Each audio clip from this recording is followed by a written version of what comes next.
योगीराज मनोहर हरकरे. नमस्कार. वैदिक विश्व या यूट्यूब चॅनलवर आपले सहर्ष स्वागत आहे. महाभारत योग रहस्य भाग 10. बृहन्नडा. शस्त्रास्त्रे घेऊन वीर बृहन्नडा रथावर चढली व रथाचे सारथ्य उत्तर करीत होता. इकडे दुर्योधन, दुःशासन, कर्ण, भीष्म आदी महारथी यांसमवेत असंख्य कौरव सेना आणि विराट राजाच्या बाजूने केवळ एक स्त्री जिचे सारथ्य उत्तर करीत होता. कौरवांना आश्चर्य वाटले की एका लहान मुलाला बरोबर घेऊन एक स्त्री युद्ध कसे काय करणार.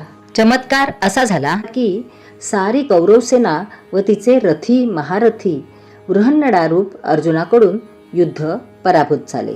कौरव विचारच करीत होते की बृहन्नडा कोण असावी.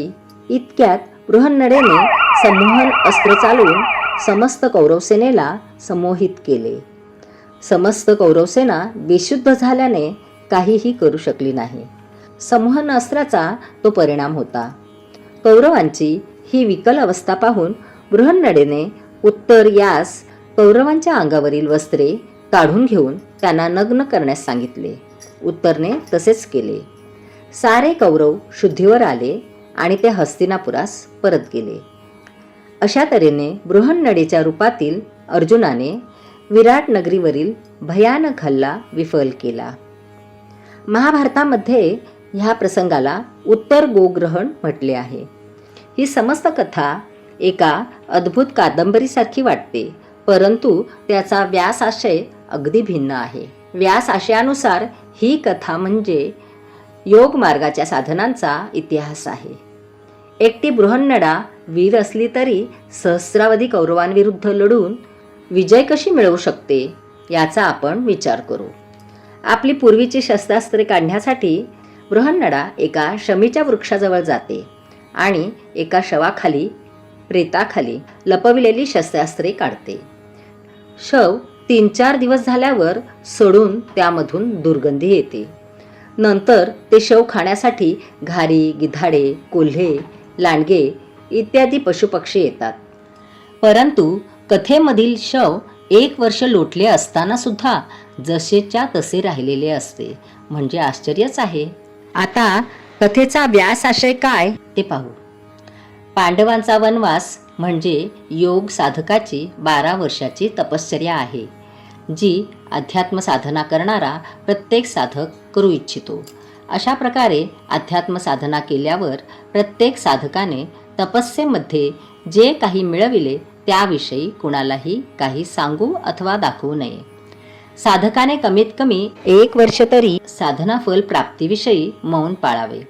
हाच व्यास कथेमधील 1 वर्षाचा अज्ञातवास होय.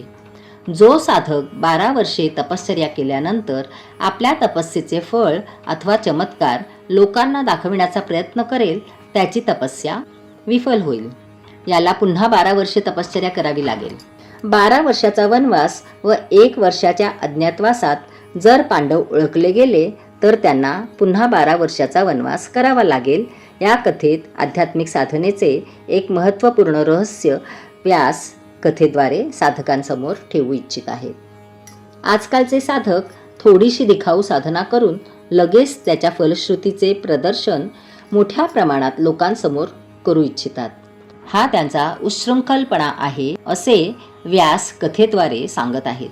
पण किती कौशल्याने विराट नगरी म्हणजे आपले विराट अस्तित्व आहे, ज्यामध्ये साधक पांडव आपल्या पत्नी द्रौपदीसह वेश आणि व्यवसाय बदलून राहतात.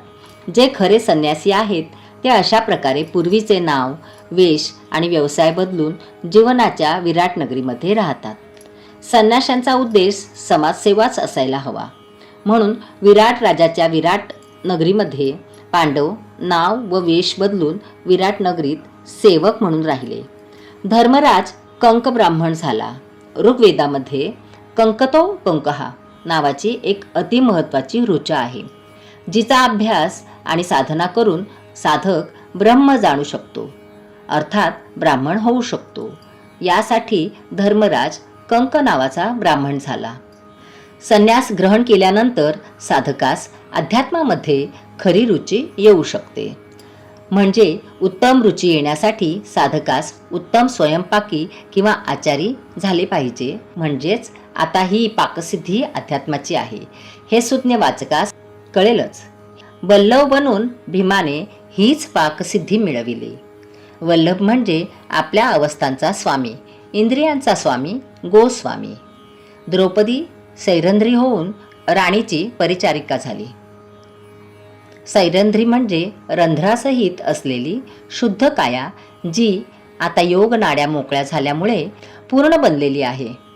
आणि या पूर्णतेमुळे साधक द्रौपदी आता विराट नगरीच्या राणीचे दास्यत्व करू शकते. अर्जुन बृहन्नडा बनला. पुरुष असून सुद्धा नपुसक बनण्याचे कारण आध्यात्मिक आहे. बृहन्नडा म्हणजे बृहत अधिक नडा. बृहत म्हणजे सर्व व नडा म्हणजे योग नाड्या. ज्यांच्या सर्व योग नाड्या शुद्ध होऊन उच्च अवस्थेला पोहोचल्या आहेत त्याला व्यास बृहन्नडा असे म्हणतात. या अवस्थेचा साधक सर्व भाव विरक्त किंवा नपुसक असतो.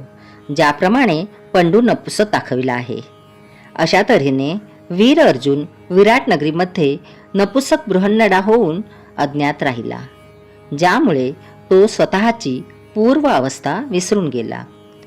परंतु आता साधनेची परिपूर्ण अशी उत्तर अवस्था आली.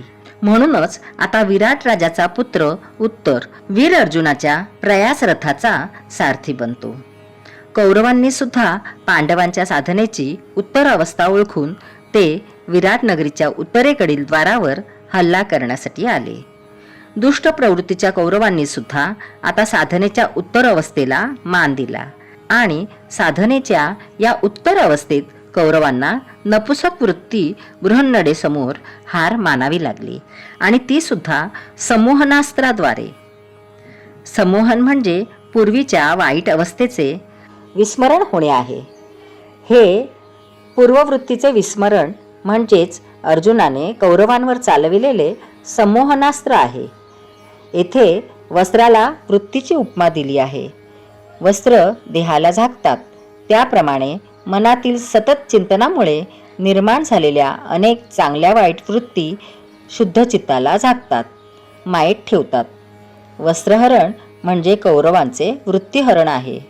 एका सैनिकाची शिरस्त्राण व इतर सर्व वस्त्रे उतरविण्यासाठी कमीत कमी 10 ते 15 मिनिटे लागू शकतात.